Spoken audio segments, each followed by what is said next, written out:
नमस्कार, मैं हूं आपके साथ अंजलि। देश के सबसे बड़े न्यूज नेटवर्क टीवी 9 पर आप देख रहे हैं देश का सबसे बड़ा बुलेटिन न्यूज टॉप 9। इसमें हम आपको दिखाते हैं देश दुनिया की तमाम अहम खबरें। टॉप 9 में सबसे पहले बात बिहार के जनादेश की। बिहार में कब होगा नीतीश सरकार का शपथ ग्रहण? नीतीश कुमार ने ट्वीट कर पीएम को क्या कहा और ओवैसी ने कांग्रेस पर क्यों साधा निशाना? टॉप 9 बिहार में नीतीश सरकार।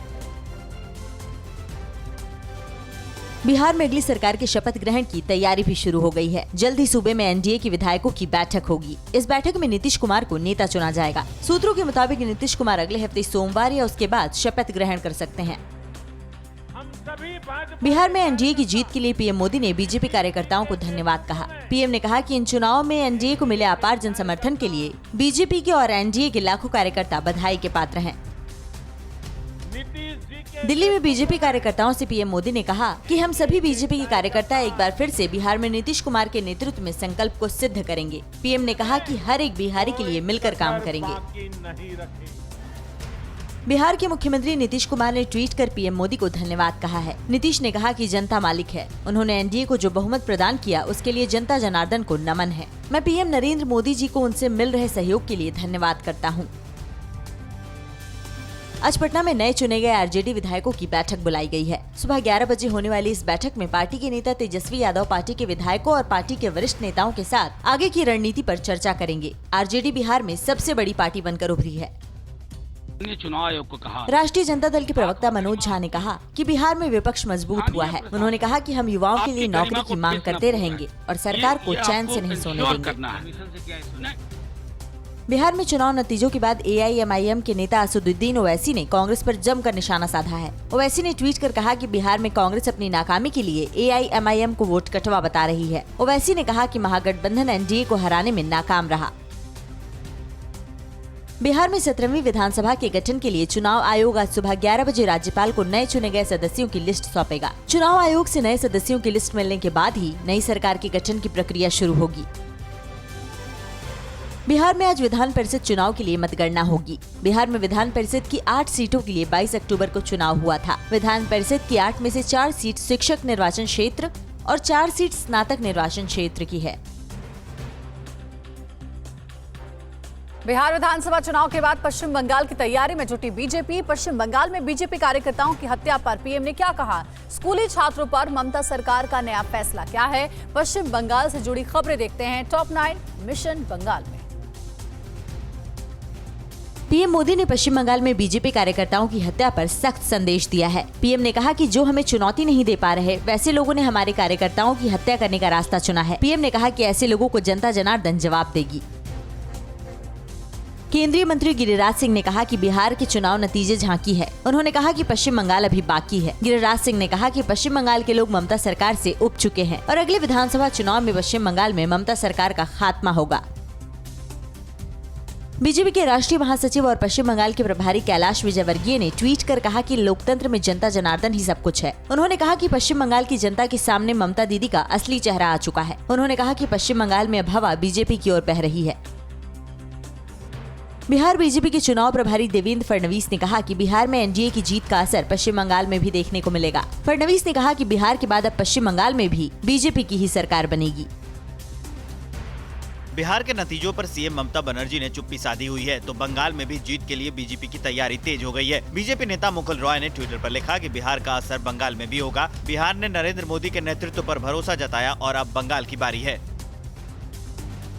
पश्चिम बंगाल में अप्रैल मई 2021 में विधानसभा चुनाव होने हैं। पश्चिम बंगाल में ममता बनर्जी की तृणमूल कांग्रेस 10 साल से सत्ता में है। पश्चिम बंगाल की विधानसभा का कार्यकाल मई 2021 में खत्म हो रहा है। 2019 लोकसभा चुनाव में पश्चिम बंगाल में बीजेपी ने 18 लोकसभा सीटें जीती थीं। 2019 में बीजेपी को 40.3% वोट मिला था। 2019 लोकसभा चुनाव में बीजेपी ने सूबे की 128 विधानसभा सीटों पर बढ़त हासिल की थी। पश्चिम बंगाल की मुख्यमंत्री ममता बनर्जी ने कोरोना के बढ़ते मामलों को देखते हुए एक बड़ा फैसला किया है। अगले साल यानी 2021 में 10वीं और 12वीं के स्टूडेंट बिना परीक्षा दिए ही पास कर दिए जाएंगे। स्टेट एजुकेशन डिपार्टमेंट ने इसके लिए आदेश भी जारी कर दिया है। पश्चिम बंगाल में 8 महीने बाद लोकल ट्रेन और मेट्रो सर्विस शुरू हो गई है। 50% क्षमता के साथ गाड़ियां चलाई जा रही हैं। यात्रियों के लिए मास्क पहनना अनिवार्य है। रेलवे की तरफ से 696 सब अर्बन सर्विस शुरू की गई है। अजरबैजान से युद्ध विराम, आर्मेनिया के लोगों को क्यों पड़ रहा है भारी? ड्रोन इस्तेमाल करने पर अजरबैजान का बड़ा खुलासा। सऊदी अरब के जिद्दा में बड़ा आतंकी हमला हुआ, ब्रिटेन के थाने में अज्ञात कार घुसने से मची अफरा तफरी। दुनिया में युद्ध जैसे हालात से जुड़ी खबरें देखते हैं टॉप 9 वर्ल्ड वॉर। आर्मेनिया में अजरबैजान के साथ हुए युद्ध विराम समझौते का विरोध हो रहा है। आर्मेनिया की राजधानी में हजारों लोगों ने एकजुट होकर समझौते के विरोध में प्रदर्शन किया। समझौते से नाराज लोगों ने पीएम से इस्तीफा मांगा। नागोर्नो काराबाख में जंग थमने के बाद अजरबैजान ने पहली बार माना है कि उसने जंग में तुर्की में बने ड्रोन का इस्तेमाल किया था। अजरबैजान के राष्ट्रपति इल्हाम अलीयेव ने एक टेलीविजन इंटरव्यू में कहा कि तुर्की के ड्रोन से जंग में हमें बढ़त मिली। तुर्की ने कहा कि वो नागोर्नो काराबाख में रूस के ज्वाइंट पीस फोर्स का हिस्सा होगा। तुर्की के राष्ट्रपति एर्दोआन ने कहा कि सीज फायर को अमल में लाने के लिए बनाई गई कमेटी में तुर्की भी शामिल होगा। नागोर्नो काराबाख में युद्ध विराम के बाद यहाँ युद्ध प्रभावित इलाके से बड़ी तादाद पर लोगों का पलायन हो रहा है। स्थानीय प्रशासन ने लोगों से अपील की है कि वो अपने घर को न छोड़ें और शांति बनाए रखें। सऊदी अरब के जिद्दा में बड़ा आतंकी हमला हुआ। प्रथम विश्व युद्ध की याद में आयोजित कार्यक्रम के दौरान बम धमाका हुआ, जिसमें कई लोग गंभीर रूप से घायल हैं। फ्रांस के विदेश मंत्रालय ने कहा कि गैर मुस्लिम कब्रिस्तान में धमाका हुआ, जिसमें कई लोग घायल हुए हैं। मालाबार अभ्यास में भाग लेने ऑस्ट्रेलिया का वॉरशिप हमास बालारेट गोवा के मोरमुगाओ बंदरगाह पहुंच गया है। वॉरशिप के बंदरगाह पहुंचने पर नेवी के अधिकारी और ऑस्ट्रेलियाई हाई कमीशन के रक्षा सलाहकार ने उसका स्वागत किया। दूसरे चरण के अभ्यास में शामिल होगा बालारेट वॉरशिप। ब्रिटेन की राजधानी लंदन में पुलिस स्टेशन पर अज्ञात शख्स के कार से टकराने के बाद अफरा तफरी मच गई। पुलिस ने अज्ञात कार सवार को गिरफ्तार कर लिया है और पूछताछ कर रही है। पुलिस पूरे इलाके को सील कर सर्च ऑपरेशन में जुटी हुई है। ईरान के यूरेनियम भंडार बढ़ाने पर संयुक्त राष्ट्र की एजेंसी ने चिंता जताते हुए कहा है कि ये विश्व के लिए बड़ा खतरा है। इंटरनेशनल परमाणु एजेंसी ने कहा कि ईरान लगातार यूरेनियम का भंडार बढ़ा रहा है, जो उसकी लिमिट से ज्यादा है। ईरान अब तक 2442 किलो यूरेनियम जमा कर चुका है। नागोर्नो काराबाख को लेकर अजरबैजान आर्मेनिया के बीच युद्ध विराम को लेकर तुर्की के राष्ट्रपति एर्दोआन ने कहा कि काराबाख जैसी ही शांति प्रक्रिया सीरिया में भी लागू होनी चाहिए। सीरिया में चल रही मानवता के खिलाफ जंग रुकनी चाहिए। चीन ने प्रोपेगेंडा वीडियो में कौन सी मिसाइल का किया प्रदर्शन? आर्मी चीफ MM नरवणे ने चीन से सटे किस पोस्ट का दौरा किया? पाकिस्तान के मंत्री एंटी इंडिया चूरन क्यों बेच रहे हैं? चीन पाक साजिश से जुड़ी अहम खबरें देखते हैं टॉप 9 चीन पाक साजिश। चीन पड़ोसी देशों को डराने के लिए लगातार प्रोपेगेंडा वीडियो जारी कर रहा है। ड्रैगन ने रडार को ध्वस्त करने वाली एंटी रेडिएशन मिसाइल की फोटो जारी की है। चीन ने एंटी रेडिएशन मिसाइल को फाइटर जेट J-11BS फ्लैंकर के पंखों के नीचे फिट किया है। पाकिस्तान के प्रधानमंत्री इमरान खान को तानाशाह कहने पर अमेरिकी दूतावास ने माफी मांगी है। पाकिस्तान में अमेरिकी दूतावास ने पाकिस्तान मुस्लिम लीग नवाज के नेता एहसान इकबाल का ट्विटर पोस्ट शेयर किया था, जिसमें इमरान को तानाशाह बताया गया था। जम्मू कश्मीर में आतंकियों के खिलाफ चल रहे ऑपरेशन से बौखलाया पाकिस्तान लगातार सीज फायर का उल्लंघन कर रहा है। पाकिस्तानी आर्मी ने पुंछ के शाहपुर केरनी कस्बा सेक्टर में सेना की चौकियों को निशाना बनाकर फायरिंग की। भारतीय सेना भी फायरिंग का मुंहतोड़ जवाब दे रही है। पूर्वी लद्दाख में चीन के साथ तनाव को देखते हुए आर्मी चीफ मनोज मुकुंद नरवणे ने उत्तराखंड में चीन से सटे बॉर्डर इलाके का दौरा किया और जंगी तैयारियों का जायजा लिया। आर्मी चीफ मनोज मुकुंद नरवणे ने बॉर्डर पर तैनात जवानों से बातचीत की और उनका हौसला बढ़ाया। पिछले कई दिनों से आर्मी चीफ लगातार बॉर्डर इलाकों का दौरा कर रहे हैं। एंटी इंडियन जो हमारा पाकिस्तान के प्रधानमंत्री इमरान खान के करीबी फिरदौस आशिक ने कहा कि पाकिस्तान में एंटी इंडिया चूरन सबसे ज्यादा बिकता है और भारत का विरोध ही हमारी राजनीतिक रोटी है। हमारी सरकार और आम लोग मिलकर एंटी इंडिया चूरन बेच रहे हैं, जिसकी हमारे देश में सबसे ज्यादा जरूरत है। चालबाज चीन डोकलाम में नई टनल बना रहा है। ड्रैगन डोकलाम तक आवाजाही के लिए ऑल वेदर रोड बना रहा है। सैटेलाइट तस्वीर से साफ दिख रहा है कि चीन ने सुरंग की लंबाई 500 मीटर तक बढ़ा दी है। डोकलाम इलाके में ही 2017 में भारत और चीन के बीच 70 दिन तक तनाव था। पाकिस्तान ने भारत को फिर न्यूक्लियर वॉर की गीदड़ भभकी दी है। शहरयार अफरीदी ने कहा कि अगर कश्मीर का मामला शांतिपूर्ण ढंग से नहीं सुलझाया गया तो दोनों देशों के बीच न्यूक्लियर जंग हो सकती है, क्योंकि दोनों देश परमाणु संपन्न हैं। पाकिस्तान और चीन के बीच राजनयिक रिश्तों के 70 साल पूरे होने से पहले बीजिंग के सिनेमा घरों में पाकिस्तान सेना पर आधारित फिल्म का प्रदर्शन किया गया। 45 साल बाद कोई पाकिस्तानी फिल्म चीन के सिनेमा घरों में दिखाई गई है। चीन में पाकिस्तान के राजदूत मोइन हक फिल्म के प्रीमियर में मौजूद रहे। अमेरिका ने हांगकांग के मुद्दे पर चीन को प्रतिबंध लगाने की चेतावनी दी है। अमेरिका ने कहा कि अगर चीन हांगकांग पर किसी तरह की ज्यादती करता है तो उस पर प्रतिबंध और लगाए जा सकते हैं। चीन लगातार हांगकांग की सीमा पर अपने लड़ाकू विमान से उड़ान भर रहा है। जेएनयू में स्वामी विवेकानंद की प्रतिमा का अनावरण करेंगे पीएम मोदी। पीएम मोदी ने क्यों कहा यह नया भारत है, इसे चुनौतियां नहीं रोक सकती। पुलिस ने कहां से 287 करोड़ की ड्रग्स बरामद की। सनी देओल ने क्यों कहा रेलवे ट्रैक खाली कराएं कैप्टन अमरिंदर। देश से जुड़ी अहम खबरें देखते हैं टॉप 9 राष्ट्र में। पीएम मोदी आज जेएनयू में स्वामी विवेकानंद की प्रतिमा का अनावरण करेंगे। जेएनयू के पूर्व छात्रों के सहयोग से स्वामी विवेकानंद की 11.5 फीट ऊंची प्रतिमा बनाई गई है। स्वामी विवेकानंद की प्रतिमा को 3 फुट ऊंचे चबूतरे में स्थापित किया गया है। पीएम मोदी आज वियतनाम के पीएम गुएन जुआन फुक के साथ आसियान भारत शिखर सम्मेलन की सह अध्यक्षता करेंगे। सभी 10 आसियान सदस्य देशों के नेता शिखर सम्मेलन में भाग लेंगे। आसियान भारत शिखर सम्मेलन 2020 में रणनीतिक साझेदारी, समुद्री सहयोग, व्यापार वाणिज्य, शिक्षा की प्रगति पर चर्चा होगी। कोरोना के खिलाफ लड़ाई को लेकर पीएम मोदी ने कहा कि जब दुनिया के देश कोरोना से थम गए थे तब हम नई नीतियां बना रहे थे और बड़े बड़े फैसले ले रहे थे। कोरोना काल में ही कृषि सुधार, शिक्षा नीति, नेशनल डिजिटल हेल्थ मिशन, गांव की जमीन और घर के लिए प्रॉपर्टी कार्ड जैसी योजनाएं लॉन्च की गई हैं।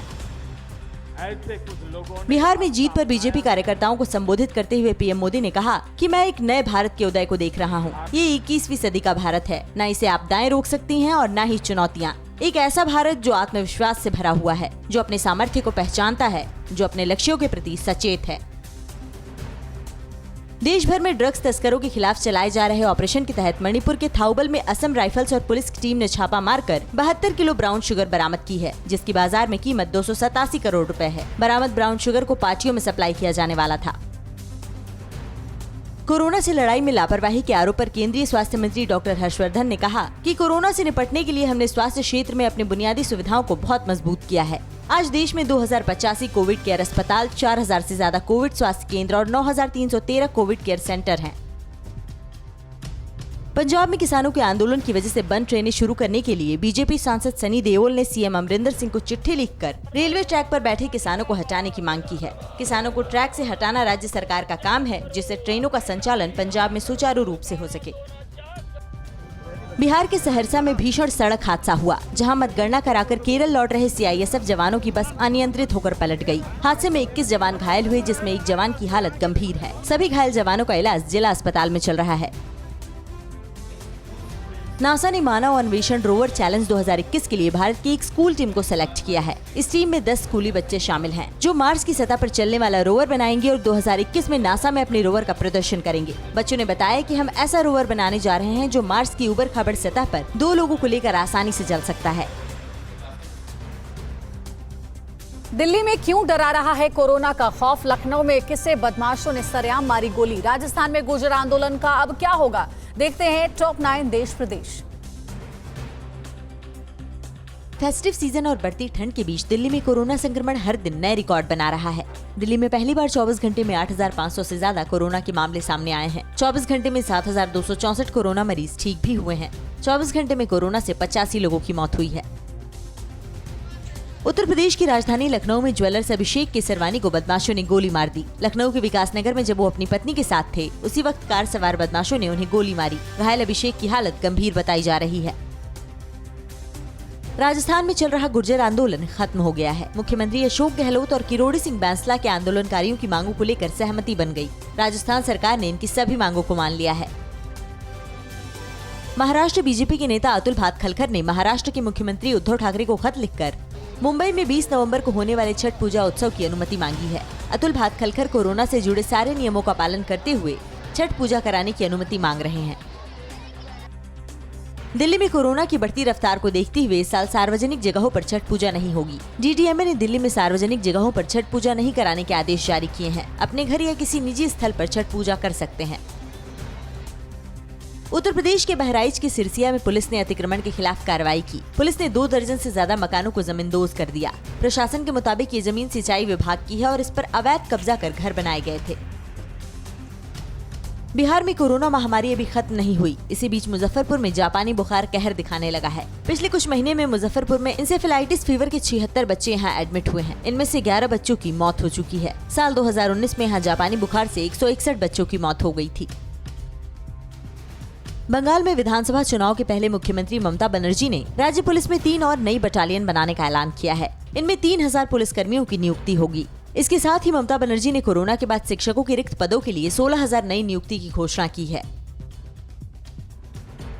उत्तर प्रदेश में बिजली उपभोक्ताओं को बड़ी राहत मिली है। इस साल बिजली के दामों में कोई बढ़ोतरी नहीं होगी। Uttar Pradesh power corporation limited के प्रस्ताव को बिजली नियामक आयोग ने खारिज कर दिया है। दरअसल यूपीपीसीएल ने यूपी में बिजली दरें बढ़ाने का प्रस्ताव दिया था। धुआं धुआं सा ये शहर क्यों दिखता है, सुना है बाजार में धुएं का सामान बिकता है। ये दिवाली सिर्फ दिए वाली।